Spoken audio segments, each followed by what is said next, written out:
Hi everyone, Morphy here. I'm here today with Erika, Gutsick Gibbon, a guest that I've been looking forward to having for a long time. And I wanted to put a question to her because she was having a debate recently and she kept getting interrupted, and she's so nice that she just kept saying it was okay, but she wasn't being allowed to speak. So I wanted to ask you about the constant mutation rate thing, and I'm genuinely going to let you talk, and I won't keep interrupting you. Oh, good. What a breath of But fresh. but did you know that Dr. Nathaniel Jensen is spelt Jensen, even though I keep pronouncing it Jensen? Well, Morphe, I think that's a good thing to pose, a good point in that Jensen, Genison, or Jensen are three potential varieties of name that we can refer to doctor. But did you know that Dr. Nathaniel Jensen has a blue butterfly on the cover of his book? Yeah, I have heard of that. But anyways, back to the point with mutation rates, what we have to But, consider. but, but, but hold on. What you're not taking into account is that Dr. Nathaniel Jensen has a degree in molecular biology and bioinformatics. Did you know that only 35,000 other people graduated with a degree in that year? Well, Morphe, that's an excellent point, but I really do feel that we might want to get back to the reason why Jensen's work isn't exactly as good as it could be. But Dr. Nathaniel Jensen has a PhD in cell and developmental biology from Harvard, no less, and only 500 other people got their PhDs in a related area that year. An excellent point, Morphe, but I really do feel that in this case, we simply must focus on the fact that when it comes to mutation rates in application to human populations, you can't use a constant rate for everyone. But Dr. Daniel Jackson decrypted the glyphs that enabled the use of the Stargate. Did he really? He did. And in the TV series, for some reason, it changed. In the film, it was Kurt Russell that was going through the Stargate, but in the TV series, it was MacGyver that went through the Stargate. And I didn't understand why he needed Dr. Daniel Jackson, because, that's MacGyver. He should have been able to get through with a pack of matches and a hairpin. But you can't explain that in your atheistic worldview. Oh, God. What's evolution going to do now? We really have none of the answers. But I can explain that, you see, because in a fallen world, Kurt Russell, given enough time, would become Richard Dean Anderson. Oh my God, but wouldn't that be a change in biblical kind?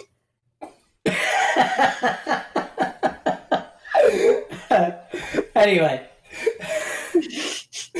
so constant mutation rates, and genuinely, I'm not going to interrupt you again. I was just trying to do my Standing impression. I don't know how well I've done it. Hopefully Standing will see this and he can critique it. Standing, you do get a little passionate. Who doesn't? But we're gonna have a little fun at your expense. I hope that's all right. Yes, and sometimes now Morph's a family show, so I wouldn't normally say something like this, but I sometimes wonder if Standing actually gets aroused by Dr. Nathaniel Jensen.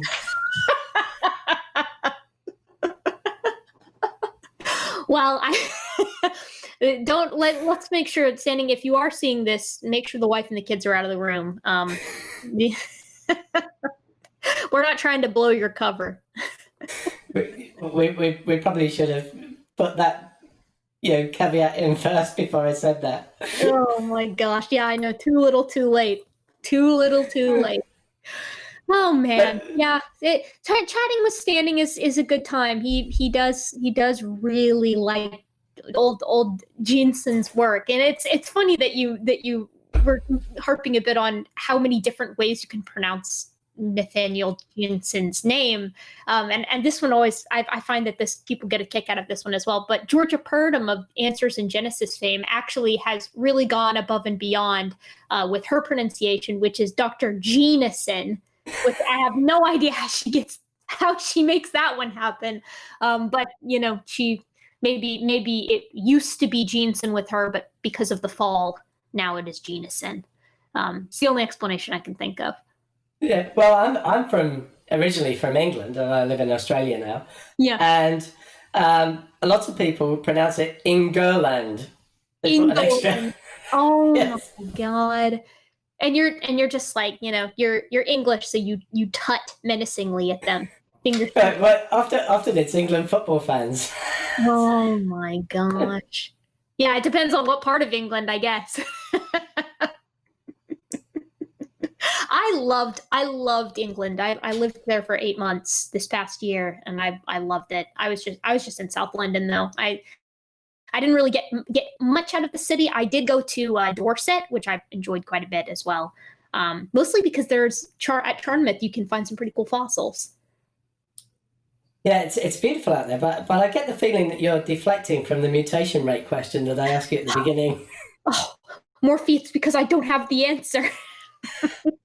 No, I'm just kidding. I'll repeat this for you, for all of the listeners, and of course, if Standing graces us with his presence, the reason you can't use a constant mutation rate is because mutation rate varies amongst not just human species, i.e., the members of our genera, which is genus Homo, which would of course include Denisovans, Neanderthalensis, Heidelbergensis, Habilis, Erectus, and Ergaster, depending on who you're talking to.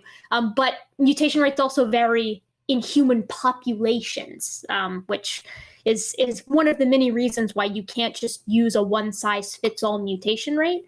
There's also the fact that Nathaniel Jensen had to alter his mutation rate when he was looking at Central African populations in order to explain under his worldview why they are so much more genetically diverse than other extant populations of humans are in other parts of the world.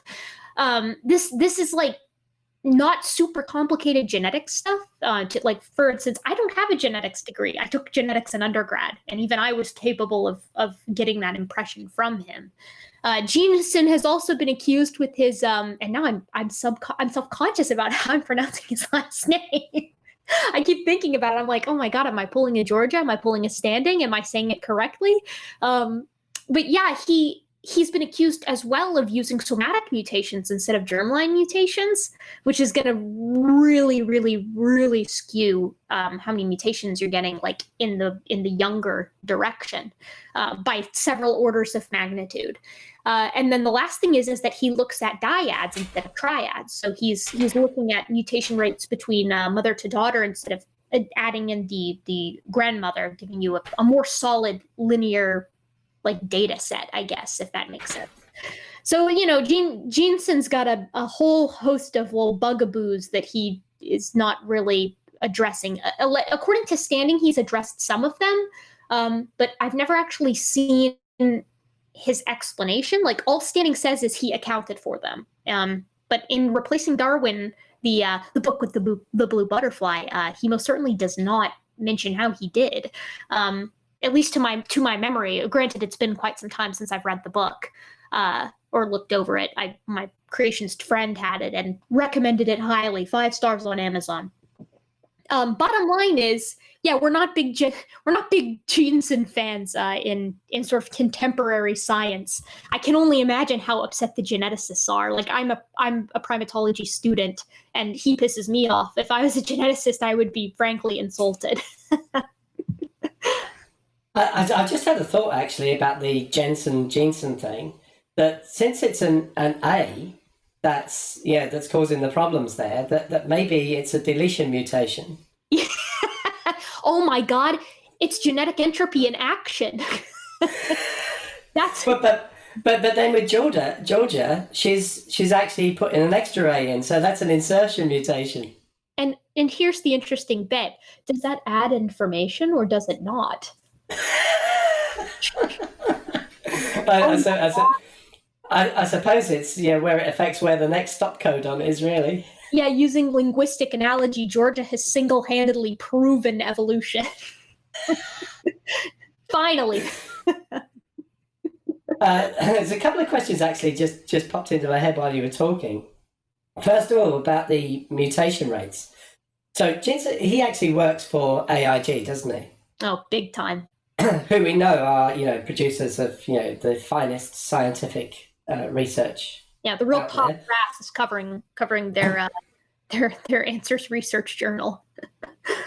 So, does he vary this mutation rate in the same sort of way that growth rates are often varied on the AIG site? So, for example, population growth rates, I seem to remember coming across a situation where they used one growth rate, population growth rate, in an article about the pyramids, trying to explain how you got enough people from the end of Noah's Ark to build the pyramids in that short space of time. But if you continued with that growth rate to the present day, there'd be more humans on the Earth than there are stars in the known universe. And so when they looked at present day population, they used a completely different growth rate. So on two different articles on the AIG site, and this is the only two that I found, there might be others, there are different population growth rates. Do you think he's pulling the same sort of trick with the interesting thing is that the way that he works, because he's working with mitochondrial DNA when he gets the Khoisan people paper that he's hoping to get out sometime in the near future, or was 9 months ago, and we still don't have it.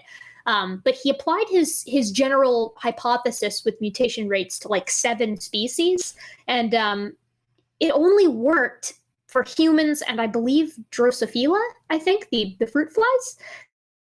And the other 5, it did not work for. And he really had to do some corner cutting with regard to making it work for the humans, including using a generation time of 15 years, which is absolutely insane by anybody's standards. But I do think that it's very interesting because I'm sure you know of Evograd and his blog where he covers replacing Darwin quite a bit. It's like the go-to resource for a lot of folks that are looking into Nathaniel Jeanson at all. And he notes that when you apply Jeanson's methodology to Neanderthals and to chimps and bonobos, it also just doesn't fit. So we kind of have this deal where creationists have been accused for a very, very long time of not having like applied standards across the animal kingdom. Like they'll do anything to get humans separated from the rest of the hominoids. So your orangutans, your gibbons, your siamangs, your chimps, and your gorillas. But they won't apply that unilaterally across the rest of the animal kingdom, which is, why very frequently my question, the way that I phrase this is, it's very interesting to me that humans and chimps are more closely related, or rather more identical genetically speaking, than house cats and tigers are, but AIG is very much okay with lumping house cats and tigers into the same kind, but not humans and chimps, because like you just mentioned, there's no standard. And with that population rate, which you're absolutely dead on about if memory serves, back when I was thinking Egyptology at the time, and I was like, I wonder how creationists like cope with this. And I looked into the same thing, and they've got these wild population growth rates to account for how they could have possibly built the pyramids. But then for whatever reason, that growth rate just cuts off and slows down. I imagine their excuse is probably, it was the fall. It was genetic entropy. It was, I don't know, insert like MacGuffin here.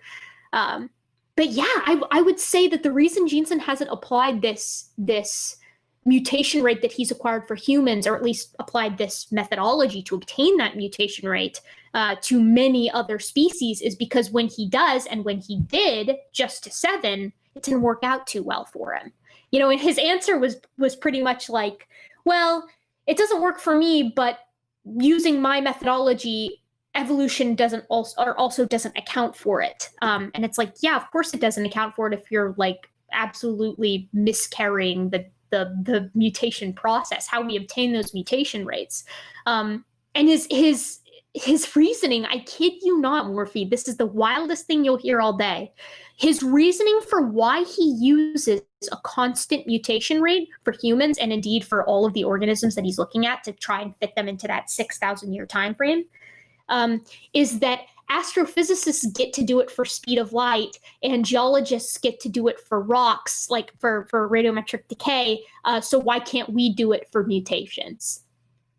And I saw that, and I felt like I had just started like tripping in a fever dream. I was like, are you kidding me? This guy has a degree, and he's whatabouting science. It's the weirdest thing you've ever seen. But yeah, it's exactly what you said. It's a lack of standardization where it needs to be standardized, and it's an application of consistency where it shouldn't be applied. And that's pretty much the summary that I could give it. It's a nightmare to look at, honestly. If you get the opportunity to scroll through, I believe it's chapter 6 of the Dr. Nathaniel Jeanson's work in replacing Darwin, have like a bottle of tequila handy if you if you want to, make it through. So, Erika, a couple of things sprung up for me in just what you're saying. So we were talking about population growth rates there. Now, if you go onto Wikipedia or anywhere like that, you'll find that population growth rates are not like what they're saying at all. And that in actual fact, in recent times, it's been steeper than exponential, because if you look at population doubling, it's happening more quickly. So the last doubling was in a much shorter span than the one before that, and so on. And that's actually backed by things like, archaeological studies and, since we've been keeping good records, actual good records. So what do you think? Oh, I'm absolutely with you. I mean, the classic go-to for me when I'm like, all right, how is it possible that we're invoking this wild population growth rate at a time period when famine, war, disease, and just general mortality from the act of giving birth are rampant factors that are limiting like human expansion? So the thing that I go to very quickly is, it's very interesting when you look at the funerals, the cemeteries that we find in ancient civilizations. Egypt was really, really good at because this is, we're talking about a culture that from the very beginning of its 1,000, 2,000, 3,000 year reign from Nakata I to the New Kingdom, we're talking about a culture that is obsessed with death. So they kept very good records of their dead. They had them all in very nice cemeteries and things like that. And these cemeteries are just full of babies. Like they're chock full of infants and young people. When I say young people, I mean like adolescents and juveniles, because growing up in the Bronze Age was not something that you really just wanted to do. You didn't really do it very easily. There were a lot of ways to die when if you're living pretty much any time before the past 200 years, I would say. So I find it very interesting, because when you look at something like that, you're looking at a cemetery full of babies indicating a high infant mortality rate. Then you're having to invoke an even higher population growth rate, right? Because it has to be a growth rate that can account for all of these dead kids and also still support this population that you require. So that creates far more problems for the likes of Answers in Genesis, and with regard to how they're getting their pyramids, within a couple hundred years after the flood. And that's just a single isolated culture looking at Egypt, let alone Babylon, Assyria, what the Chinese were doing all the way across the world, Mesoamerica, South America, where we find more giant cemeteries. And guess what? They're also very biased towards infant mortality rate, because it turns out it's really hard to give birth to something the size of a watermelon when you're built to walk on two legs. Your pelvis is very narrow. So, it's not just like what you said about how this growth rate isn't matching our archaeologic records with regard to like censuses and festival counts and whatever, grain counts for feeding that local population, which the Egyptians at least were meticulous about. But it's also looking at the dead that show up each and every year. So there's just nothing that's helping their case in archaeology, at least, as far as I know. Another question that came to mind from your debate was that Stanley kept saying that Jensen was making testable predictions, and at the time you said that you were waiting to see a paper from him. Has that paper emerged subsequently? Oh, Morphy, we've been waiting on the Khoisan paper for so long. I have a feeling we'll see, Half-Life 3 before we see the Khoisan paper. It's supposedly this means by which he can test his prediction by looking at a Central African like hunter-gatherer-esque society. But of course, it's nowhere in sight, and I'm very certain that there are numerous anthropologists out hanging in Central Africa that Jensen could partner with if he truly wanted to test this prediction, which is why I think it's staying a prediction, because there has to be some part of Dr. Nathaniel's brain that is telling him it's not going to work out. Maybe it's not. Maybe he's genuinely waiting. Maybe he can't get a hold of the samples that he needs to run his tests, in which case I feel honestly a bit worse for him because it's not going to turn up what he wants it to, at least not with a hell of a lot of manipulation. Yeah, the problem is that I feel that Standing's just going to believe that manipulation, whatever it is.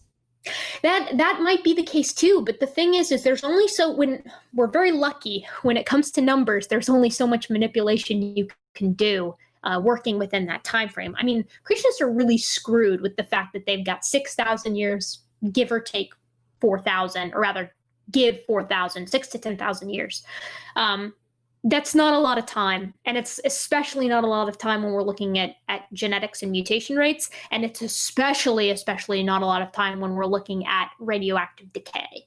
And of course, we use radioactive decay dates and radiometric like readings and things like that of rocks that we find fossils in to corroborate our molecular divergence time. So we see a lot of like cross-field like checking, I guess, is the very simple way of putting it, that creationist doesn't, or creationism or creation science, however you want to put it, doesn't have. There's no checks and balances with the things they put out there. And anecdotally, Ruhif, who was the first one to point out that Jeffrey Tompkins, who's a creationist who first came out and was like, chimps and humans are only 84% similar. Originally, the number was 70% until Ruhif, who's a programmer and has a channel here on YouTube, looked at, like, tried to rerun his tests and found out that the version of BLAST he was using was buggy. It literally did not work. And so Tompkins had to admit that, and he went and ran it on a debugged BLAST program and got that 84% number, which Ruhif looked at again and was like, hey, listen, here's the problems with the sort of test that you're running. You really need to fix these. And Ruhif submitted his analysis of Tompkins' results to the Answers Research Journal, which Tompkins peer reviews and decides whether it goes in or not. So Ruhif had his critique of Tompkins, sorry if I messed that up earlier. Ruhif had his critique of Tompkins rejected by Tompkins. With no notes, nothing like that. There was no notes like, hey, here's why it shouldn't be like a critique. Here's why your critique is invalid and why my results are. It was just, we're not publishing. We're not going to publish what you've done. So, oh my God. Yeah, there's not a lot of checks and balances over on the creation side. Whereas, if you come up with something novel in the contemporary conventional scientific community, people are breaking down your door to tell you that you're wrong. Yeah, there's nothing new in what you've just been saying, because I remember historically that Newton rejected lots of Leibniz's work. Yeah. Because he had the power to do it. Yeah. Absolutely. Well, and Newton, as absolutely influential as his like Principia of mathematics was, he also was like really into alchemy and like biblical numerology. So you gotta take the good, and there's nothing wrong with being like, we like this portion of his work, but this portion is maybe a little bit woo. Another thing that came up was that with Jensen, I'm doing deletions and things while we're talking. Does that affect the mutation rate? Do we keep mutating his name? Yeah, really. Did he take that into account?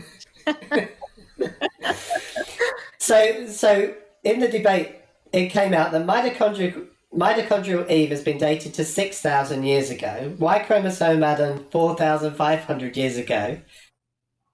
But it didn't seem to blink at all about the fact that there's 1,500 years between Adam and Eve. Well, yeah, there's that. And then there's the absolute crockery that is getting those numbers in the first place. You won't find a single contemporary geneticist or anthropologist who puts mitochondrial Eve earlier than 160,000 years ago. Of course, because it's mitochondrial Eve, Jensen is getting getting those numbers by that same methodology that was super flawed and not great earlier and applying it there.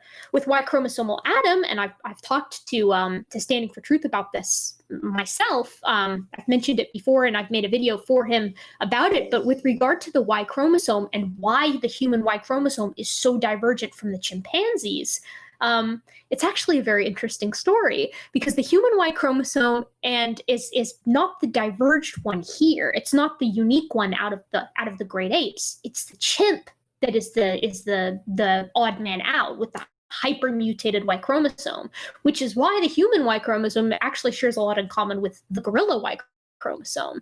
The question is, well, why is that so? And it's because the selection pressures were much different on the chimpanzee with regard to its sort of polygamous lifestyle than with regard, or polygamous, promiscuous, however you want to put it, than with regard to the humans, which were trending towards pair bonding and monogamy, and the gorilla, which was staying in its sort of polygyny with one male, multiple females. So there's all this weird competition going on that, and as we know, sexual selection is like a big player with regard to evolution. But yeah, so you hear that kind of stuff, and you're just like, well, okay, why is Jensen the only one saying this? Is it because Jensen is the brave one? He's the only one like coming out and defending the truth of the matter? Well, you could say that, but the interesting thing is Jensen doesn't critique the other results, the results of contemporary science. He's not capable of being like, this is why they're wrong and I'm right. He presents an alternative view and then doesn't explain why his idea is the more supported one, which is like the opposite of what science does. It's a weird situation with that whole deal. I know of no contemporary scientist that buys into what he's saying, but maybe it's all a big conspiracy. So something else that came up in the debate was the chromosome 2 fusion, and if I got this right, it was to do with the amount of degradation at the fusion site.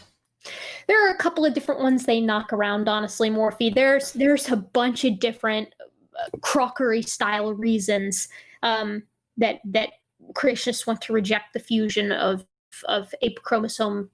chimp chromosome 12 and 13 to create human chromosome 2, with the parts being human chromosome 2A and 2B. The degradation one is one of the, I would say it's one of the least impressive kind of refutations that they provide. And the reason is twofold. One, the fusion site should be degenerated simply because it's no longer protected by the telomeric ends, and is thus subject to the regular comings and goings of mutations that chromosomes experience. But two, the way that a fusion occurs works something like this. So if I've got two chromosomes, right, 12 and 13 are my fists. The ends of my fists are the telomere regions, and those telomeres function, telomere is basically just like a sequence motif that protects the ends of chromosomes from one, fusing, and two, degradation upon replication. Because every time that your cell divides, you lose a little bit of DNA because of the way that DNA runs from the 5' end to the 3' end.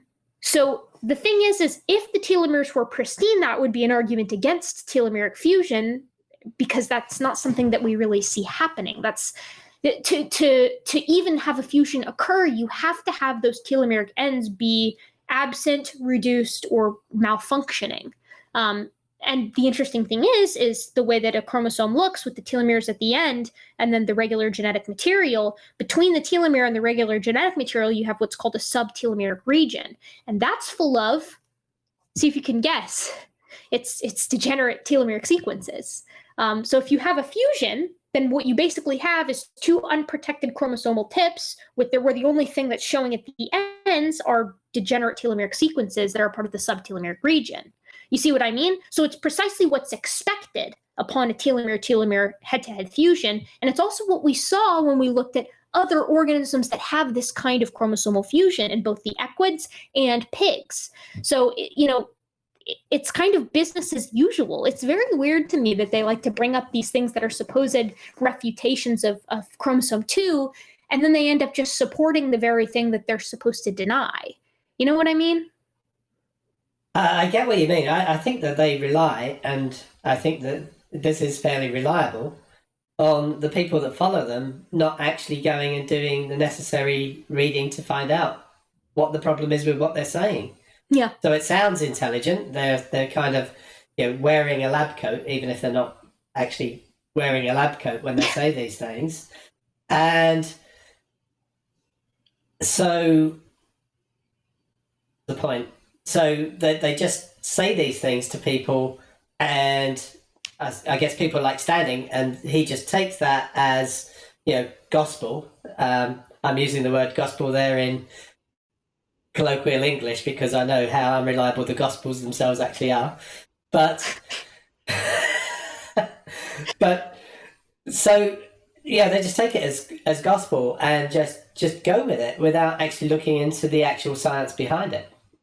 Well, the interesting thing is with that is that, when you present these sort of reasons why these proposed refutations of creationists aren't good, which is, of course, the opposite of what Jensen did with his mutation rate. He didn't say, this is the mutation rate I'm using, and this is why it's the superior rate, and this is why the results are superior to conventional science. He was just like, here's my interpretation, gestures wildly. But it's kind of the opposite of that, right? Because Standing will look at what I've just said to you there with regard to why it's expected that the site would be degenerate. And he would do the same thing to the cryptic centromere, or why there's no ape-specific satellite DNA, which, of course, there isn't such thing as an ape-specific satellite DNA. There is satellite DNA that is mostly shared by all of the hominoids, and then there's species-specific satellite DNA. But that would not just differ between humans and chimps. It would also differ between chimps and gorillas, or gorillas and orangutans, which is why I so frequently say you can't just separate humans from the chimps. Any reasoning that you're going to use to separate humans from chimpanzees would also separate chimps from gorillas and gorillas from orangutans. And then you've got way too many kinds to fit on your arc. But he calls these explanations rescuing devices, which is actually taken verbatim from Nathaniel Jensen's book, interestingly enough. But there's no reason why it should be called a rescuing device. I mean, the way that he uses that term would be like any solution to a problem would be a rescuing device. Like, he just doesn't like the solution. And so he's like, must just be a not very good explanation, and hence is some kind of last ditch effort to hold on to evolution. It's very odd to me.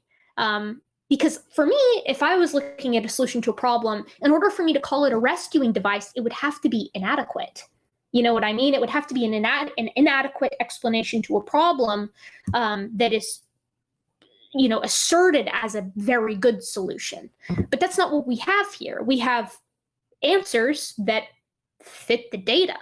So I don't know why that's so difficult to understand. I don't think it is difficult to understand. I think that the reason why it's rejected, the reason why these solutions are deemed rescuing devices, is because they can't afford to accept them.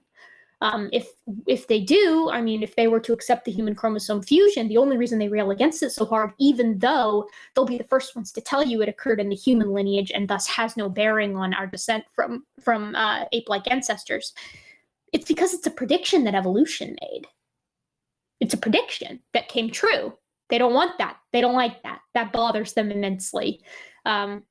So they'll rail against it as far as they can, and then they'll throw their hands up when it's inevitable and be like, didn't matter anyways. Didn't matter in the first place. So, without risking sounding like Richard Carrier, what you're saying is they're not using a Bayesian analysis on their... Yeah. Essentially. Yeah, because as Carrier says, that you have to look at different hypotheses and carry out a Bayesian analysis on each of them to see which is most likely given the evidence you actually have. Right. And and they're really stretching it because if they had to put all the evidence in rather than just the bits they want.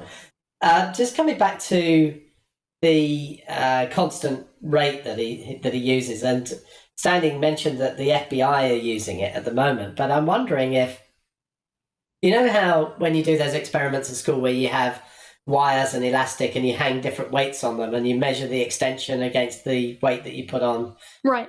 And over a very short period, you get an extension that is proportional to the force that you apply. But that only happens for a very small period, and you can't extrapolate beyond that because the actual nature of the material itself changes, and you start to get elastic deformation and all this sort of stuff. And I'm just wondering if the FBI, if they are using it, I don't know, I mean, I haven't checked that claim, but if they are, because it works in this small little period of time that we're in at the moment, and they're not really investigating crimes that happened, back when Neanderthals roamed the earth and stuff. Right. Yeah. He's talking about pedigrees, right? Like Jensen's method is pure because it's looking at a pedigree. It's looking at very close relationships in generations that are essentially subsequent.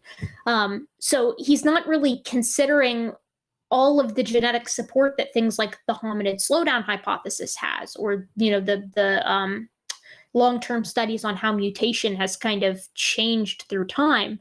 And this is something that's supported in like numerous taxa, right? Like mutation rates just don't stay constant.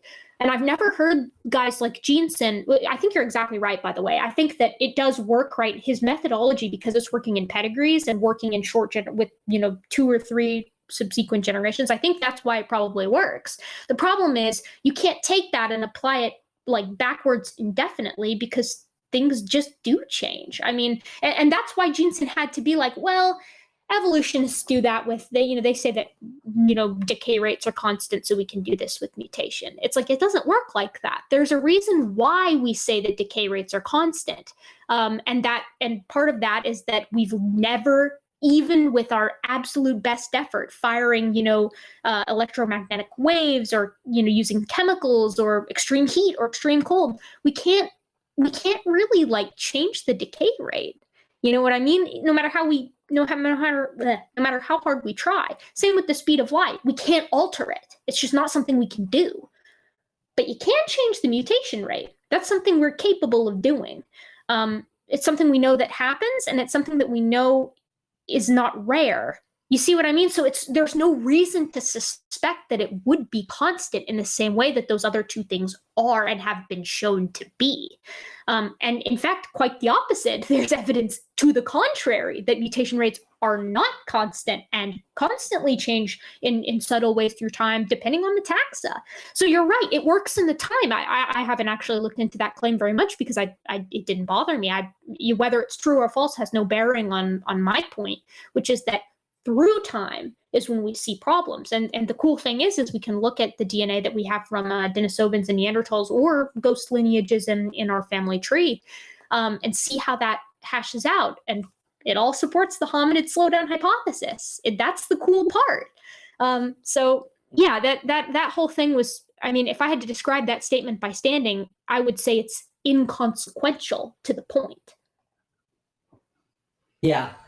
I'm going to do one last thing on standing, and then I do want to move on. But if I said to you organ grinder and monkey, would that conjure any images for you? and I just wonder if you would sometime like to actually debate the organ grinder rather than his monkey. I know. That's the thing. I've seen Jensen is not keen on doing many debates. He really isn't. He debated Herman Mayes, and it was interesting. But if I had to sum it up, and you should go watch this. I encourage everyone out there to go and watch Herman Mayes debate Nathaniel Jensen. It boils down to, show me where I said that in my book, which is just Jensen's. Oh, I have seen this. Yeah. I have actually seen it. Herman destroyed him. Yeah. I know.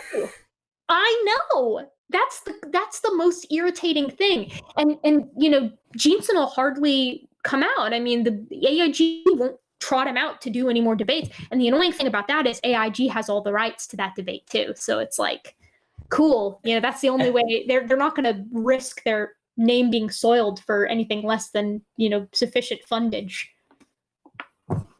Okay, I'm going to take a brief move away from actual genetics now. We've got to come back to it because of the debate you modified a couple of weeks ago. You were the moderator. Wow, modified. You were the moderator. Yeah. So yeah, I do want to come on to that, but one of the ones I saw was your G-Man debate. And Yeah, G-Man. I love G-Man. He's great to me. He's a peach. but what I wanted to get your comment on was the disparity in evidence that he accepts for some things and doesn't accept for anything. Because he explained to you what he would like to see for evolution. And my take on that was that if he had the same evidence for what he believes, we would have like the Truman Show for Mary, Mother of Jesus, right the way from her birth, right the way to Jesus' birth, and the Truman Show again for Jesus. That would be a similar level of evidence that he's asking for evolution. And yet he believes it with no evidence whatsoever. The evidence for even Jesus' existence is so poor, it's unbelievable. But he accepts all of that. You know, the thing is, you won't hear me say this very often. In fact, this might be the first time these words have left my lips, but Kent Hovind kind of did the right move on this one. Because Kent at least has the good sense to be like, well, can I just congratulate you on your engagement to Kent, by the way? You know what? Only the best for me and Kent. That's why the honeymoon's a dinosaur adventureland. But at least Kent's got the good sense to be like, yeah, my thing doesn't really have all that much evidence, but at least I'm not trying to teach it in schools. That's what his response is he's like, I own it. Yes, there's not all that much to go off of, but you guys are trying to teach evolution in the schools, you know, and that's the one. That's such a good impression. Yeah, it's brilliant. I can't do it as well as you got to get a Dr. Josh on here. His is incredible from Digital Hammurabi. He's got a A1 Kent impression. But yeah, G-Man's not really like he's a pretty big Kent fan, but he didn't seem to like fall in line with that aspect. Never mind the fact that the support for evolution is, to put it mildly, astronomical. I mean, and creationists really don't like it when you say that, because they'll be like, show me the proof, and you're like, okay, what do you want? Name it, and I'll show it to you, you know, and you do, and then they pivot, and you do, and then they pivot again, and it's just pivoting. It's more pivoting than that episode of Friends where they're trying to move the couch. But yeah, I didn't even know what to say to G-Man on that one. And the thing is, in the beginning of the conversation where he's like, show me a series of steps that shows how you can get from a frog to a human. Well, first of all, no one is saying it went from a frog to a human. What we have is, through geologic time, morphologic change from organisms that are very frog-esque, that then yield way down the line in multiple different splitting lineages, humans and modern amphibians. You know, we're not dealing with an extant crossover. Things don't move like that unless they're, you know, on the tree of life. They're not moving side to side. They're moving down and further specializing, unless you're dealing with like bacteria that do horizontal gene transfer, in which case maybe you got some more complicated things going on. Microbiology is not my specialty, though, so I won't comment too much on that. But G-Man was like, I said to him, I was like, G-Man, what you're asking for, I can't give you. You want a step-by-step, like species by species, down the lineage from a frog-like ancestor to modern humans. If that's what you're asking for, I can't give you, and no one has ever claimed to have that. What we have is a very good patchwork of ratios of traits. So things that are more basal to things that are more modern. That's or more derived, I guess, is a better way of putting it. And he was like, no, that's what I want. Just like, give me a couple. And then I would do that. And then he, you know, as they always do, pivots. And he's like, just kidding. I actually want all of them. See, you couldn't do it. And I'm like, I said, I never said I could. So, you know, it's a preponderance of evidence, but a lot of the time, I suppose, they don't know what they're asking for. I don't know if you saw my talk with Nathan Thompson and his partner, the two flat earthers who also don't like evolution. And that's usually I just steer clear of flat earth. There are levels of stupid that I just do not go to. And I used to say jokingly, like, yeah, young earth creationists are just as bad as flat earthers. And then I had a conversation with a flat earther, and now I'm like, you know what? There's a tiered system. it's definitely tiered because creationists just aren't that bad. Like, at least me and a creationist can usually agree that the Earth is indeed like a spheroid shape. But you can't find that kind of common ground with flat earthers. But when I had this conversation with them, I knew they were flat earthers, but the conversation was on evolution. And they were like, show me transitional species. And I was like, okay, insert like what lineage? Are we talking about transitional birds, in which case like Archaeopteryx or Rahanavis or, Bapiosaurus, whatever, Caudipteryx? Are we talking about humans, in which case every hominid that I can possibly list, and I can list most of them, are we talking about tetrapods, in which case Tiktaalik, Acanthostega, whatever? And he's like, no, I'm not talking about those. I'm talking about like, where are the transitional forms now? And I said, they're everywhere. Everything's transitional because everything is. Yeah, look in the mirror. Look in the mirror, for goodness sake. Exactly. And he's like, that's not what I'm talking about. I said, then what are you talking about? If you don't mean in the past and you don't mean now, what do you mean? He's like, how come we don't see transitional forms now? I was like, I honestly, if you gave me 8 hours and a box of crayons, I couldn't explain this to you. I couldn't. There's no way to, because we're not dealing with the same definitions. These kinds of and to Standing's credit, to people on Standing's channel's credit, at least they generally know the definitions of things. Like, they know like what a transitional form is with regard to like conventional science, even if they don't agree with it. But I deal with some creationists that don't even have a concept of fitness. Like, they don't know what fitness is. They don't know what like pressures are.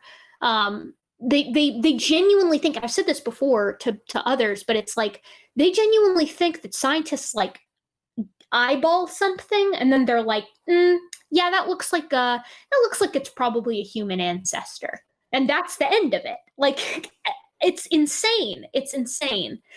And it's very frustrating to me, because when you reach that point, when you realize you're dealing with that level, that's when you're like, all right, we have to start at the very, very, very beginning of like, what is evolution? What are the mechanisms? What are the four main mechanisms of evolution? What is fitness? What is, what are all of these very basic terms that they should remember from high school biology, but obviously took something else or was sleeping in the class or whatever, because they don't know it. I'm sure you've had similar experiences. It's very... There's a couple of things that have come up from what you just said. First of all, if you're working with flat earthers, please don't explain with a box of crayons, because they might start eating the crayons. You got to keep the paste away from them too. So, secondly, they don't do it so much here in Australia, but in the UK, I remember when I was living in the UK, they have these average speed traps on the motorway.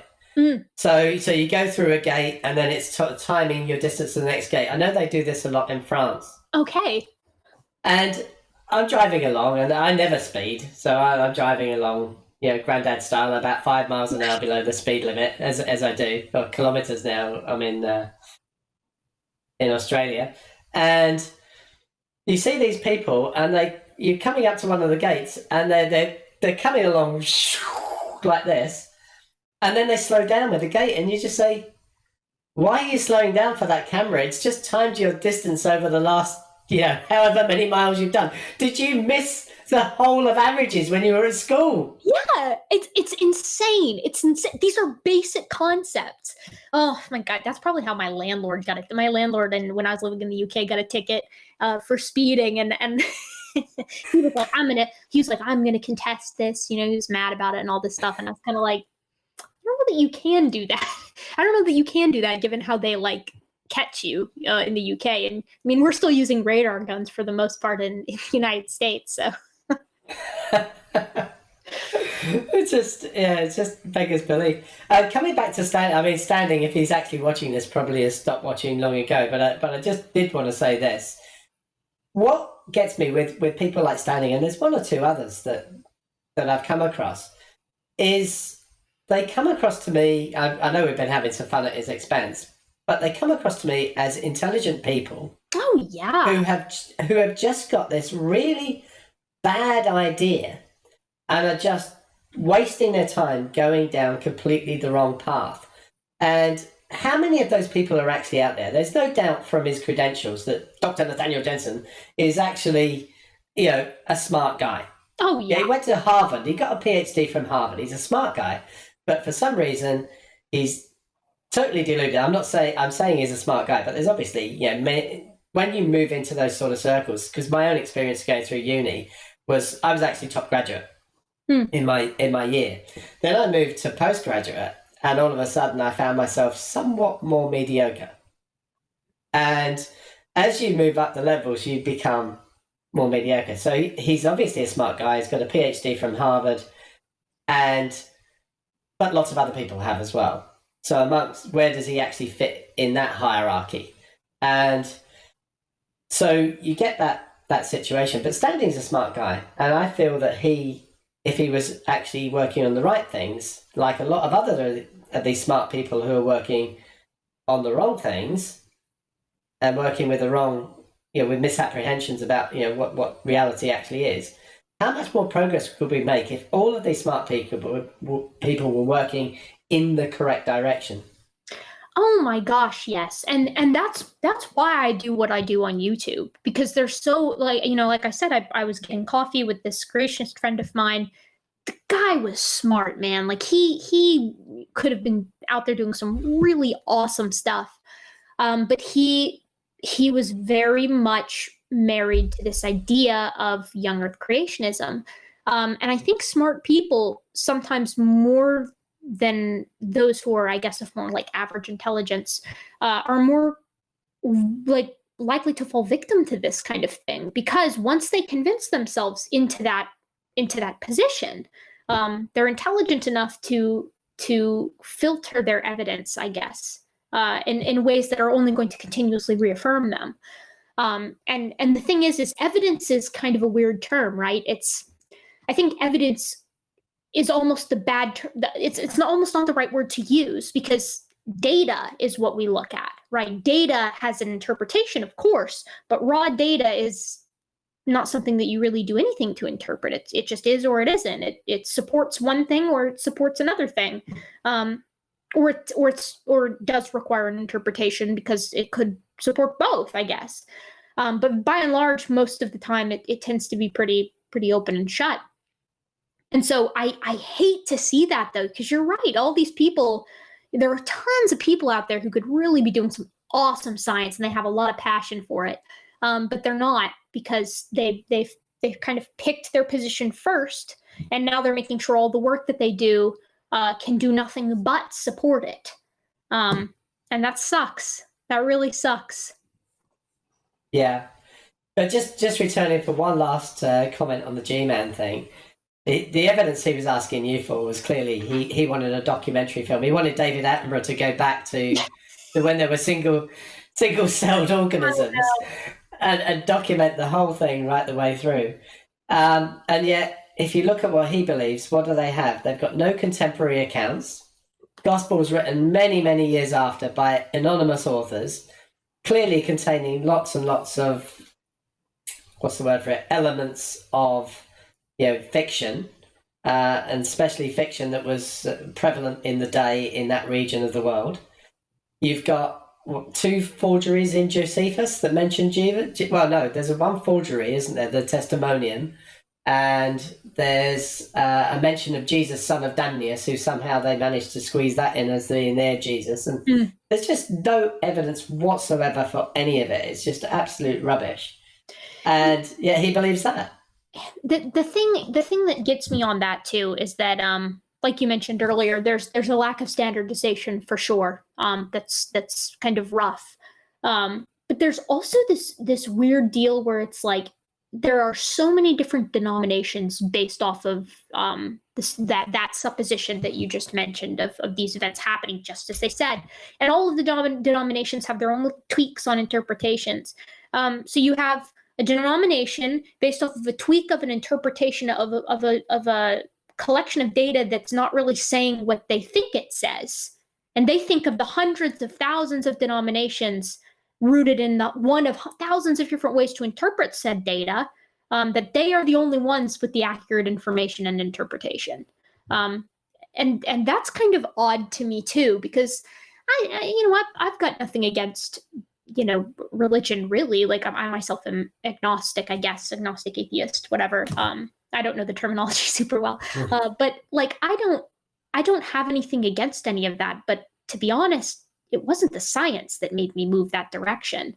It's exactly what you're talking about. It's the fact that it all feels very much like what we would see if it were humans at work. Humans doing human things, misremembering things, mistelling stories, misattributing things, making their own interpretations on things that just simply aren't the way that they appear to be. And in the same way, in the modern age, we do it still. We impose design on things that are objectively not designed. So and that's kind of where I was at. Like that's exactly what you're talking about is what made me move from being, I guess, more of a theistic evolutionist to being an agnostic atheist.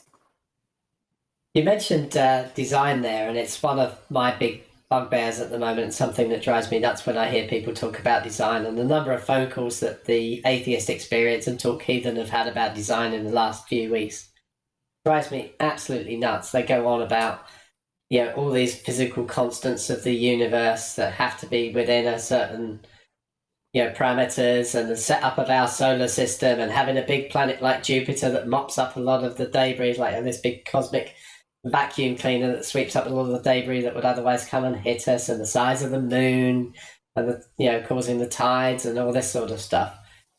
They go on and on and on and on about this.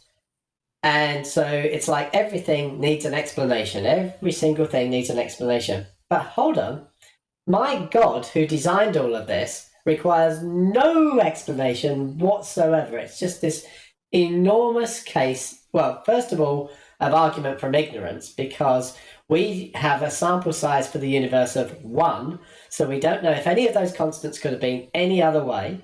We've also got predictions about the setup of our solar system and how small the probability is, but then we know that there are lots and lots of solar systems. Somebody wins the lottery on a regular basis, for goodness sake. Yeah. And then it's a huge special plead. Everything else requires an explanation. But oh my God, he was just always there, and he was always complex enough. Didn't need to evolve. No explanation whatsoever. It just drives me completely potty. The intelligent design / fine-tuning argument, to me, falls under the same umbrella of it's an argument from incredulity. It's so hard for us as humans, where we are physical mortal primates and we can only comprehend so much. We evolved to comprehend like finding food on the savannah, not so much contemplating philosophy and things like that, which of course now we've co-opted to be able to do, but there are still limits to that. It's kind of like contemplating what non-existence is like there's things that we just can't really wrap our brains around. And for a lot of people, the fact that we are here is one of those things, despite the fact that we've got like an ever increasing pile of data to suggest that, the situation that we're in perhaps isn't all that rare, just because of the sheer number of habitable exoplanets that we've already found just in our small corner of a small galaxy in a little pocket in the massive, ever expanding universe. But people, I think, and this is my speculation, this is my personal thought, people really want to be special. They really want where we are and what we are to be something that is so out of this world unique. And we are very unique in a lot of ways, but so is everything else. Everything is unique in its own given way because we evolved to fill unique niches. And while I'm not an astronomer and cosmology is a bit out of my realm, I think the same thing can kind of be generally applied to planets. Like if a planet is subject to certain conditions, or rather, I guess, if a mass of dust and rocks and ice is subjected to certain pressures, whatever those pressures are going to determine what that planet is, whether it becomes a gas giant or whether it becomes a little rocky planet close to the sun, whether it's tidally locked, whether it's not, what its gravity is. And those conditions kind of select, quote unquote, for what that planet is going to be. So to me, it's this weird, this weird kind of desperation for novelty that we want to apply to us and only us and our planet only. And while I think that there's a lot that's romantic about that, I don't think that it's necessarily supported. I don't really buy the fine-tuning argument either. I think the universe is just so enormous we can't even come up with the odds of the odds. You know what I mean? Like, we just have, our sample size is infinite, and we can't take stock of it. So to me, that just becomes an argument from incredulity. It seems so incredible, and it is incredible. But incredible doesn't mean unlikely, and incredible doesn't mean impossible, and incredible doesn't mean intelligently designed. No, absolutely. I completely agree with that. The other thing is that if you actually, I've seen Sean Carroll do this, and I've also seen Richard Carrier do it, where they compare the two models, the God created it model with the, it's just random shit happening type model. And if you look at that, 99.999999999% of the universe is radiation-filled space, which nothing could possibly live in. Yeah, basically.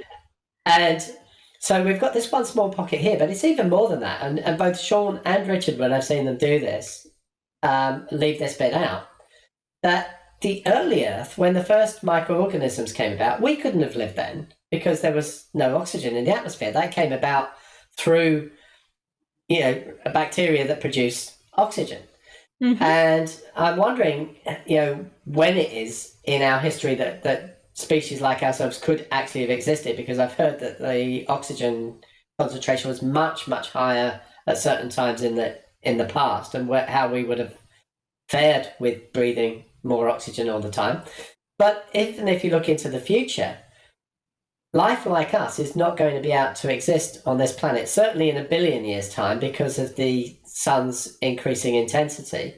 Mm-hmm. And maybe even in 500 million years' time, species like us won't be able to exist on this planet. So it's not just a very small percentage in space that we're able to live on, but a very small percentage in time. Yeah.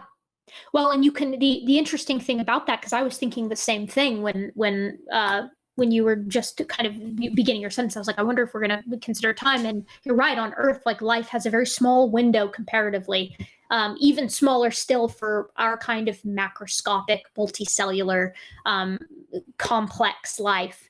But also, you could apply that not just to the lifespan, the life history of a planet, but you can apply it to the life history of galaxies in the universe as well. Because we're in what's called the stellariferous period, I think. Stellariferous epoch, eon, something. I don't know the second terminology for that period of time. Era, I can't remember. But the stellariferous, which is basically like star-filled. There's lots of stars right now. But in the grand scheme of how the universe is looking like it's going to play out based on available data, and we could be wrong. Maybe we are. I don't know. That's the cool thing about science. We can always change our minds. But it's looking like our pocket is a very brief period in the history of the universe. Like, it's not, the stars aren't always going to be here. Eventually the last one will burn out. And then you got a lot of black holes for a little while. And then you got a lot of particles zooming around, occasionally running into each other for an eternity. And then there's the heat death of the universe, and whether or not it restarts after that or it stays dead forever, even though time essentially has no meaning when there's no matter for it to interact with, I guess, is wild and insane and so cool to think about. And it just blows my mind every time I try to sit down and like really consider how things are going to go. And we're just like a teeny little speck of the universe kind of taking itself in. But that's very humbling in a cool way, but people find that very like alarming, I think. They don't like the idea of an end. And I don't even know that an end is supported. Like I said, some people think that the universe is like expanding and contracting like forever. And maybe that is what it does. I don't know. I think we're going to find out a lot more cool stuff with regard to like astrophysics and how all that stuff works. I mean, the very fact that there's like a thing called dark matter, but we don't really know what it is. Like, we can detect it, but we don't really know what it is or what it does. Is just really cool. And I find it very exciting. And I don't think that you have to appeal to someone did it for it to be cool and exciting. You know what I mean? Yeah, I do. I saw something just yesterday, actually, about a state of matter called Bose-Einstein condensate. I don't know Oh, if you've heard of that. I've Uh, and heard of that. and they think that investigating this, apparently they've been able to make it stable for about a second on the International Space Station. Hmm. And they think that this might actually lead us somewhere in dark matter research at the moment, possibly even dark energy, because I was unaware until I actually came across this yesterday that I knew about liquid, gas, solid, and plasma, but this was the first time I'd come across a fifth state of matter, and apparently there's lots of other states of matter as well that they can produce under extreme conditions. Oh, that is so cool. That kind of stuff just blows me out of the water. Like the people who are doing that have to have. I can't even imagine having a brain wired that way. You know, where you're coming up with ways to detect this and create it and pick up on it. And I mean, the thing is like it reminds me very much of like the person who invented like the Geiger counter, right? Because it's like, okay, radiation is a thing, we interact with it, but we don't really know how, and we don't really know how to see that it's there. And then someone was like, hey, look, I found out a way to detect it, and just opened everything up, like, really expanded what we can do with energy and with medicine, even with like nuclear medicine. So one more thing I want to hit on. I know I've taken a lot of your time already, but Oh, if you're okay for another few minutes. So you moderated this debate. Was it just last week, or was it very recently that I actually saw it? yeah, that would have been last week. Yeah, you got. Oh, that Yeah. was really good talk.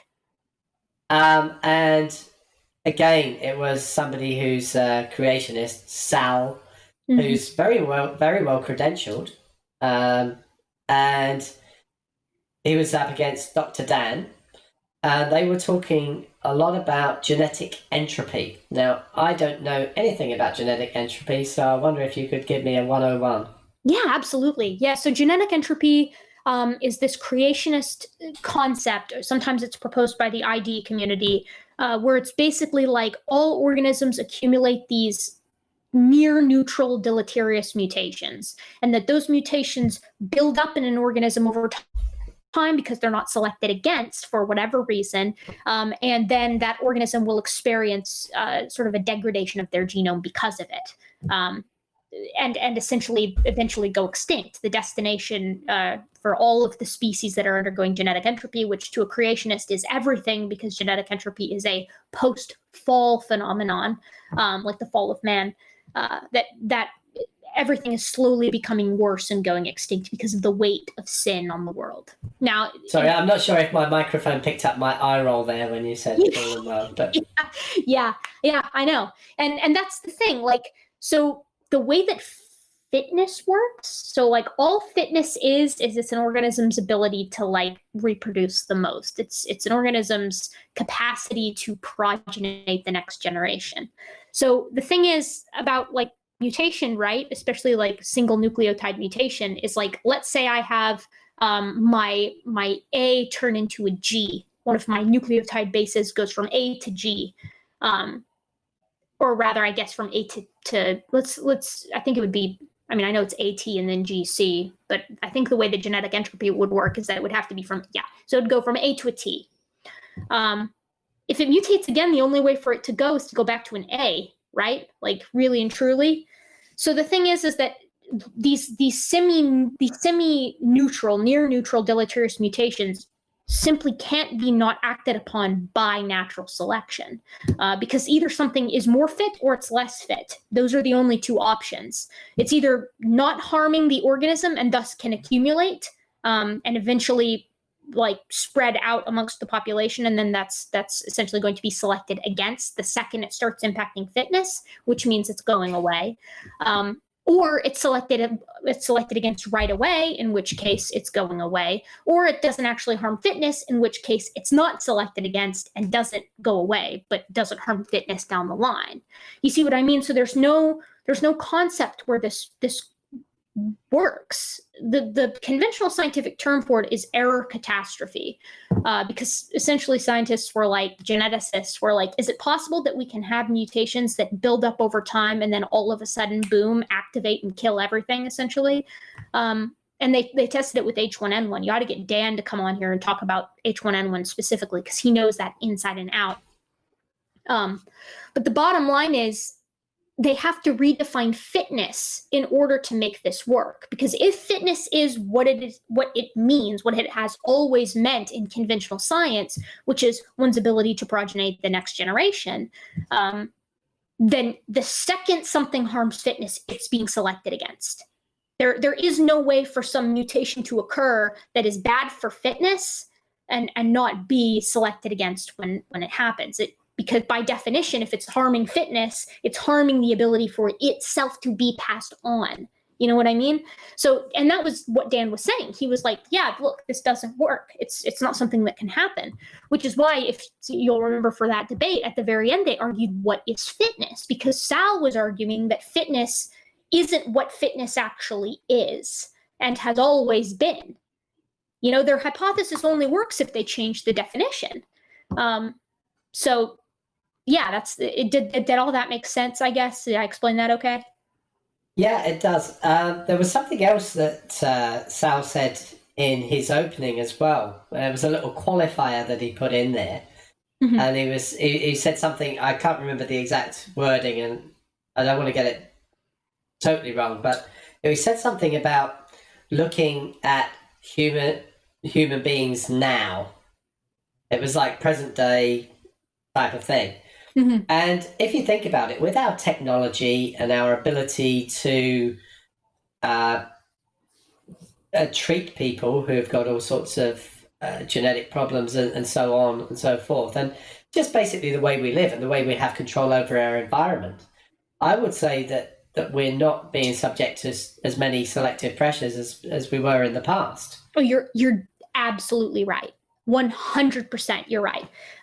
We've eliminated natural selection to a huge degree with medicine and with sort of mass hospitals and medical, I guess, access. That would all just fall under medicine. Medicine in general, and like good postnatal care. Both of those things have like severely limited natural selection's ability to cull us.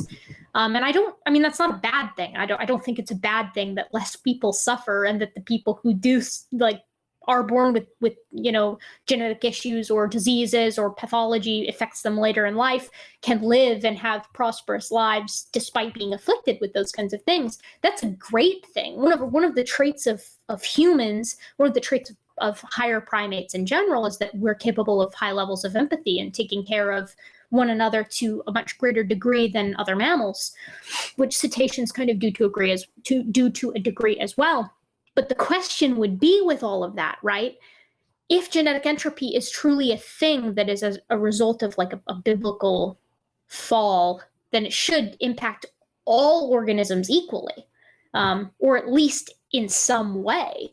But it doesn't. I mean, organisms that are still subject to selection undergo selection nonstop, whether it's imposed by us as humans or imposed by their environment, which sometimes is also humans. But you're right. I mean, that's not constituted as genetic entropy, though, because it's not near neutral deleterious mutations, right? It's just we're helping those, we're abating natural selection, not necessarily increasing their style of entropy, which is these single nucleotides that aren't touched. And if anything, that's the result is not of sin, but caretaking. So what do you do then? I don't get where the end game is for this. Like you say, if genetic entropy is actually a thing and it's happening in all organisms, then you're going to get a situation where all organisms die off, and then what's going to happen? God's going to create a whole load of new ones? Or, is this what's happened with mass extinction events in the past, that, genetic entropy's got to a point and God just says, whoop, asteroid, whoop, super volcano or whatever, kills everything else and creates a load of new stuff. Oh my God.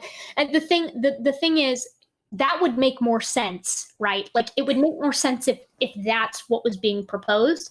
But the creationists that are cool with evolution and cool with these mass extinctions having been 5 large catastrophic events facilitated by the environment aren't the ones that are proposing genetic entropy. It's the ones that think the whole thing, the whole shebang has been 6,000 years. So you've got a really fast genetic entropy going on in the flood where everything just done. Like that's their whole deal, I guess. But no, from their theologic perspective, I think it's just like, yeah, once that happens, that's it, game over. That's the end of the world. That's like Revelation or whatever. Things are constantly dying. But I guess I could listen. That I could be wrong on because I'm not as theologically inclined as I guess I could be, given how much I argue with creationists. Yeah. So, Erika, I did want to just return to Standing. Hopefully, you're still watching Standing. Standing.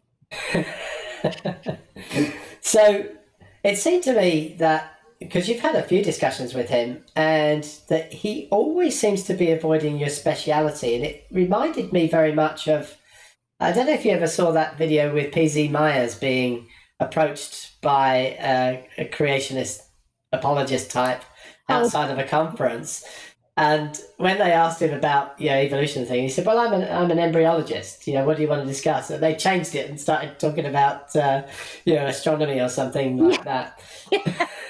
Yeah, well, that's the thing. I can't get a creationist to talk with me about fossils. They never want to discuss fossils. It's always either genetics or occasionally they'll talk a little bit about like history, things like that. But no one ever wants to talk about fossils, including Kent Hovind, whose excuse tends to be, you can't prove that any of those bones had any babies, which of course.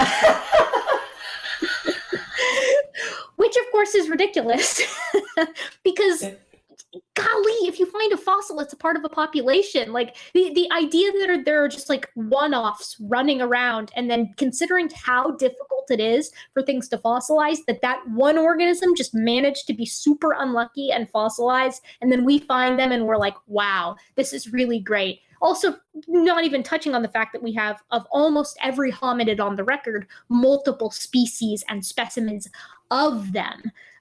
So it blows my mind. But yes, they rarely... So the creationist claim that you just got one toe bone from Afarensis is not true then? No, they'll even give you all of Lucy. They'll be like, all they have is Lucy and she was just an ape. And it's like, well, yes, she was just an ape. So are you. And look at, gestures wildly to the hundreds with an H of different individual specimen partials that we have of Afarensis and 2 really good nearly completes.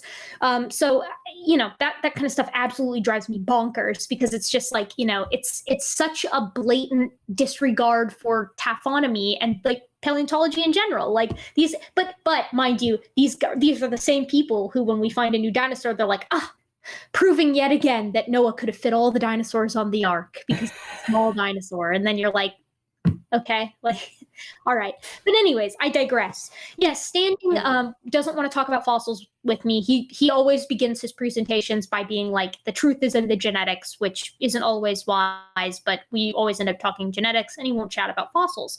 But I did find a comment by him the other day on his channel where he finally elucidated for his audience, and by accident me, where he does draw the line. Because as you know, creationists like to say, look at all of the hominids. These ones are all members of the ape kind, and these ones are all members of the human kind, and they're not at all related to one another, which makes some of the hominids, particularly Homo habilis, Australopithecus africanus, and Australopithecus sediba, very difficult for them to deal with because they're almost perfect mosaics of modern derived human traits and ancient basal ape traits. So Standing finally elucidated for me in this comment where he stands, and the answer I found very what's the word? Ridiculous. I found his answer ridiculous because he has decided that Australopithecus africanus is the most derived of the apes and Homo erectus is the most basal of the humans, which for the audience out there, you're probably thinking, okay, but what about Homo habilis and Australopithecus sediba? Where do they fall? And the answer is, Standing thinks that they're a mixture of human and ape bones. He thinks that they are artificial species that aren't actually animals. They are like mishmashes. He thinks they're chimeras of some sort, whether that be by human hands or by nature's folly, I'm not sure, which of course is absolutely bonkers crazy for a couple of reasons that I'm actually going to get into in a video later, but the very plainest of which is the fact that you can find pictures of these in situ piles of bones that all fit within a square meter of one another, which means for them to be a mixture of human and ape bones, as I was telling Morphe this earlier before the show started, but you essentially would have to have a very derived ape and a very basal human on the ancient savannah just running dead at each other, slamming into one another, dying instantly, and then fossilizing in order to get this perfect mosaic of 50-50 traits, which of course is crazy. But I get why they don't want to talk about them, because dang, they are mosaic. Holy cow. You've got these organisms that have ape-like shoulders but human-like jaws, and human-like feet but ape-like barrel chests. They've got an incredible mosaic perfect intermediate brain case size that's like 900 cc's, which is smack dab in between humans at 1300 and modern chimpanzees at 350 to 450, give or take. You've got the dentition, you've got the palate that's perfectly intermediate, they've got an intermediate brow ridge, their clavicles are perfect for hanging on the trees, but they're also clearly bipeds because they have an inline big toe. Their pelvises are bowl-shaped like ours and not like a chimp's, but at the same time, their arms are still very long. It's insane. We couldn't ask for better transitionals, which is why, Morphe, they must be fake. They have to be. Okay. I think it's due to increases in the technology for 3D printing. There's a direct correlation between finding new fossils and the 3D printers. You got to be right. It's absolutely bonkers crazy. And Standing's channel likes to make videos that maybe I'm probably just so narcissistic that I'm reading into it, but he makes a lot of human evolution style videos that feel like they're call outs to me, and of course I have to respond because I'm very petty, and so I see these and I'm like, you shouldn't be bringing these topics up, because that makes me feel obligated to respond, and it narrows your argument very, very intensely, because now when we have debates I can be like, yeah, I made a video responding to you on this, you know the answer, why are you asking? And you'll notice I've said that to Standing before in our conversations. I'll be like, look, we talked about this last time. You know how I feel about it. Him and ENCODE. Ooh, Morphe. Him and ENCODE. That's a perfect example of this. I'm sure you know about ENCODE. I don't know about ENCODE. Please talk to me about ENCODE, because that came up in the debate you moderated. Oh, my God. Okay, so very short version of this is ENCODE was a group of geneticists who, back in the early 2010s, like 2011, 2012, I think. Don't quote me on that, but I think that was around the time that they got started. They started, amongst other things, cataloging how much of the human genome was functional. Because one of the things that characterizes evolution is redundancy in the genome. We have a lot of repeat codes and a lot of random places that aren't necessarily helpful all the time, and sometimes they're super helpful. So like P53 is a gene that in mammals, it suppresses tumors. It's a tumor suppressor. We don't have very many copies of it, which is why we get a lot of tumors.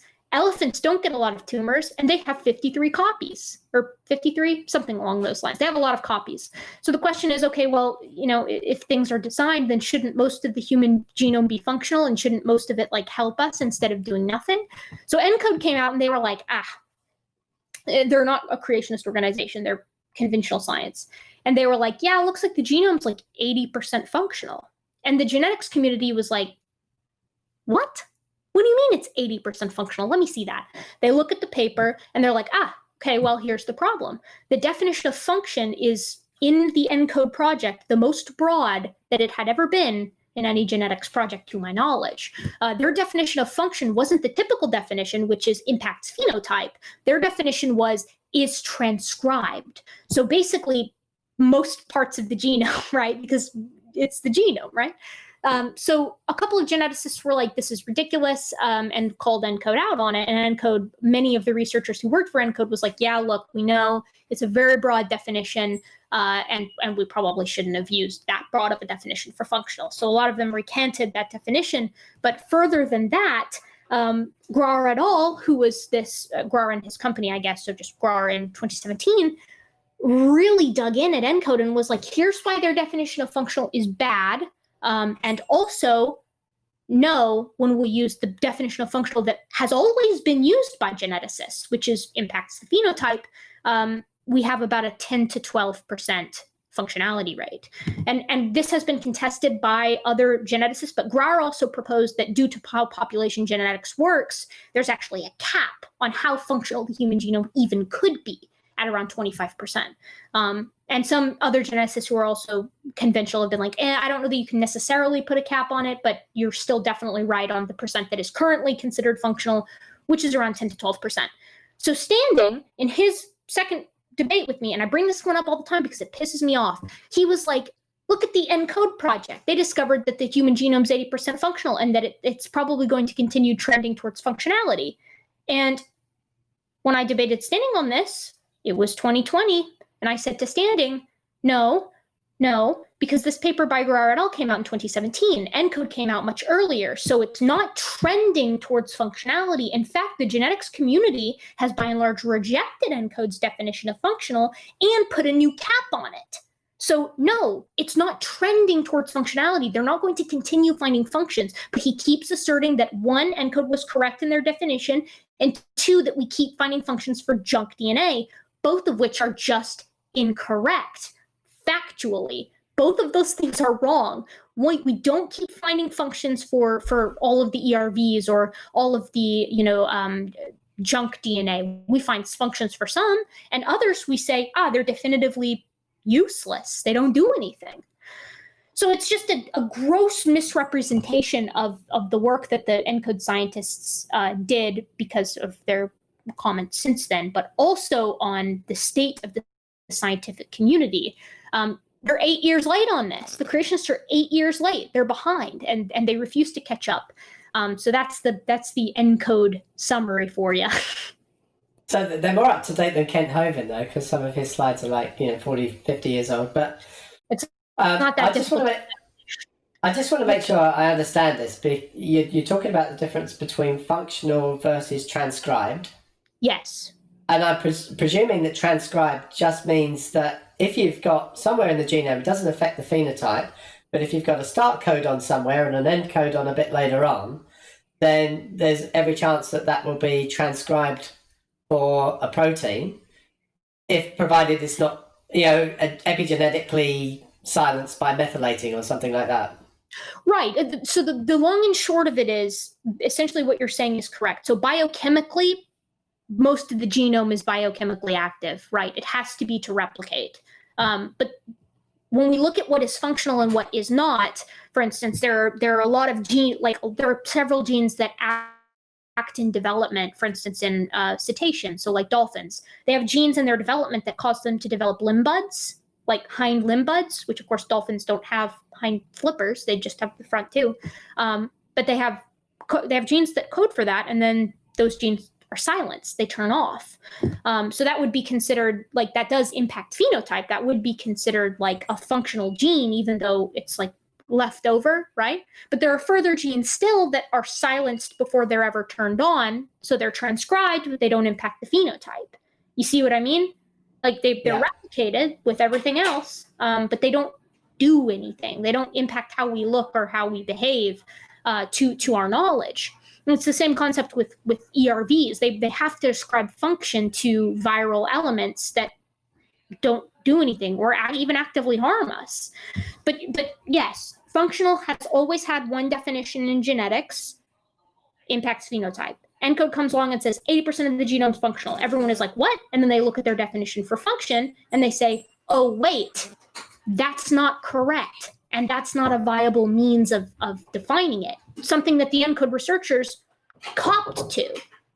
Quite a few of them copped to it. And they were like, yeah, we probably shouldn't have used that definition. It probably wasn't the best one. We meant it this way. And then the geneticists were like, well, then why didn't you say like that up front? Functional is not exactly a non-loaded term. But that's been several years back, and geneticists like Standing for Truth had this guy CRISPR come on his channel. CRISPR is a cancer guy. He researches. No, not the gene editing stuff. CRISPR. Yeah, he goes by CRISPR though. I think he actually had a hand in the CRISPR kits, if I'm remembering correctly, which maybe I'm not. Maybe I just thought that because his name's CRISPR. But he's a cancer guy, so he knows a lot of geneticists. He's got a lot of fingers in a lot of different fields, and he was like, yeah, if you were to, he was having this conversation with Standing, and this is at least tangentially his field. And he said to Standing, all right, if you were to have this debate, you were to go to the scientific community at large, the geneticists, and you were to say, we're staging a debate in the KFC Yum Center in Kentucky. We're going to fill the stadium up and we're going to have this big debate. We need 10 geneticists that believe that ENCODE properly defined function, and we need 10 geneticists that think ENCODE did not properly define function. And CRISPR was like, you'd find 10 scientists that think that their definition of function was bad in like 6 seconds. And you would probably, after deep searching the genetics community, you'd probably find 2 that think that the definition of function was appropriate. And this is so it's like the scientist called Steve thing, isn't it? Yeah, exactly. The Steve petition. Yeah, it's just like that. So, but this point is brought up by Standing a lot, and I don't know why he keeps bringing it up. I've said to him before too, or maybe I've said this in videos directed to him. I can't remember. I interact with Standing a lot. But I was like, you've got to provide a reason as to why Grar is wrong, because that's what Grar did. Him and his company were like, ENCODE is wrong. Here is why. And the genetics community was like, yeah, that's fair. And then ENCODE was like, oops, sorry, because he presented his reasoning. But if you're going to rail against that, you have to conversely provide your own reasoning as to, wait, actually Grar is wrong and here's why. But they don't do that. They're just like, yeah, ENCODE found 80% functionality and the evolutionists couldn't handle it. So they're like mauling about it. And it's like, okay, that's not a reason. Yeah, scientists have to be a lot more careful about not giving creationists, ammunition. Yeah. So you've got the ENCODE thing that you just mentioned, and ones that I always talk about is, mitochondrial Eve and Y chromosome Adam. Actually giving them those names, Adam and Eve, gives them something to latch onto. And I often postulate, and I've done this on a couple of other talks, that if they ever come across a gene that is both associated with muscle growth and hair length, they'll call it the Samson gene. Yeah, probably, because the thing is the scientists who are out there doing this work, creationism and creationists just aren't even on their radar. They're just there are some crazy folks out there. The guys who are doing this work to them, it's not really that big of a deal. And in the grand scheme of things, their numbers are dropping. Creationists are getting rarer and rarer, which in my opinion is a good thing, because I think it's bad. It's not science. But scientists, I really wish, because Jackson and I, and actually Dapper too, a lot of the folks in my Twitter chat of the creationist busters, we've talked before about sometimes we'll be reading a paper and they'll say something along the lines of the generally accepted age for this species, this discovered species, is X, but some have contested that with saying that it's actually Y. And you read that and you're like, oh man, why'd you have to phrase it like that? Creationists are going to latch onto this one because it doesn't mean what they think it means, but they'll just, they'll just take anything. And then you're like, oh, I really wish I didn't have to read papers and be cringing every time they accidentally say something that could be mistaken, for something else. Yeah, it's something that scientists do need to take seriously, though, because whilst they may not be on their radar because they are, as you say, dwindling in number and so on, they're not dwindling in terms of the impact that they have, because we're getting an overrepresentation in government and in the law courts and so on of people that have these sort of deluded ideas. Yeah, it's awful. It's so bad in government right now. The vice president of the country that I live in, which is, of course, the United States, is a creationist. So that's great. They put him in charge of our coronavirus response. Awesome. I love that. It's just... Yeah, 132,000 deaths and counting. Yeah, he's doing a great job. Yeah. Oh, yeah. To his credit, we can't put that all on Mike Pence. That's also a lot of Donald Trump and individual governors, and then also a huge portion of that is people just ignoring what the CDC says, because my freedom. But yeah, it certainly didn't help. Yeah, I was a bit shocked the other day when we had 6 new cases in Western Australia, until I heard that they were all people that had got off a flight. And of course, they've been immediately rounded up and isolated from everybody in a hotel somewhere under security guard. So, that must be nice, Morphy. That must be nice to have only 6 new cases. I can't even imagine what that looks like. yeah, well, that was the first ones in weeks, because we just basically don't have it here. We're pretty much back to work, unless you actually rely on doing business with other parts of the country or internationally. We're pretty much back to work because our borders are closed. We're not letting people in from, certainly not from Victoria, where they've got loads of cases at the moment. Yep.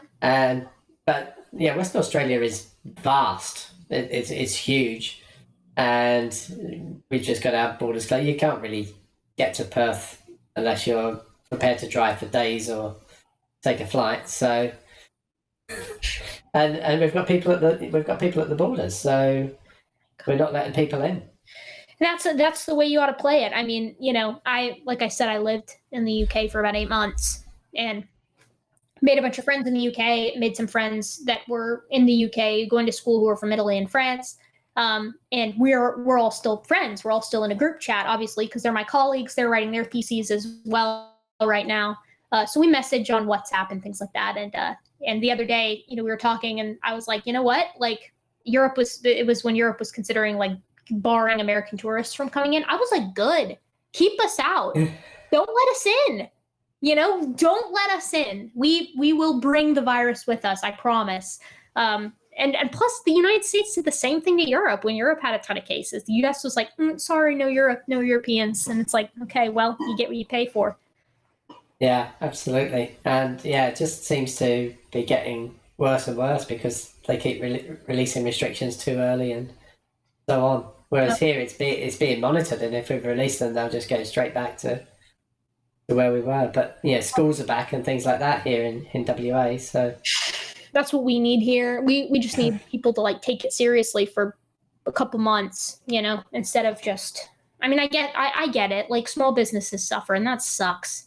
But I don't know what I don't know. I don't know what the answer is. I think that it's not what we're doing right now. I've mentioned this a few times as well, but Andrew Yang was running with UBI as one of his pledges as such, that he wanted to bring in UBI. And what price UBI now? If everybody was on UBI, it wouldn't be such an issue. I mean, obviously economically business is not being done, and the government would be going more into debt, but at least people wouldn't be starving and having to actually go out and stand in queues to get dole money and so on. Not to mention they can eat. Yeah, I mean, Scientology got small business loans from the government, like the Church of Scientology. What? Business loan. And I'm like, awesome. Like, that's really great. Please, can we all just get out and vote in November? Everyone's looking at the US and it's like, please go vote in November. Please go vote. We can't do another 4 years of this. I can't. It's actually like I'm getting gray hairs from the whole experience. Yes. So campaign under Biden. He's not Trump. Yeah, no, that's it. That's the whole thing. That's the whole campaign. They could go out, they could roll out with just that, and that's why I'm voting for him. So that's a couple of weeks ago, Sam Harris said that if Biden actually murdered somebody in the street, he would still vote for him. So, listen, because the thing is that, oh my God, it's the fate of the Supreme Court. It's the fate of the EPA. It's the fate of so many different, I'm by and large a one issue voter as far as like what's my most important issue. And that's, we got to address climate change. We have to, please. We have to, amongst numerous other things, but that's like my flagship issue. And people are like my conservative friends that I know of are like, yeah, but what's Biden going to do, for climate change? And I'm like, nothing probably, but at least he's not going to actively rail against doing anything like the current administration. So it's the lesser of two evils. I hate that we're here again with the lesser of two evils, but that seems to be the way things are going. Yeah. Erika, I've kept you for a very long time. Much longer than we planned. So I think we should call it a day for now. But perhaps at some stage in not too distant future, we could actually get together and discuss climate change, because it's a big issue for me as well. That would be incredible. I would be happy to host you on my channel if you'd like. That way, just a little free publicity. I'm not a huge channel, but I found this conversation very charming, and I would love for everyone to be able to bear witness that conversation. I don't have enough climate change content on my channel as it is, so. Yeah, I'd love to do that. Yeah, perhaps we can set that up for a week or two's time. Yeah, absolutely. Right. Absolutely. But thanks once again for your time, and we'll speak soon. Yeah, thank you. See ya.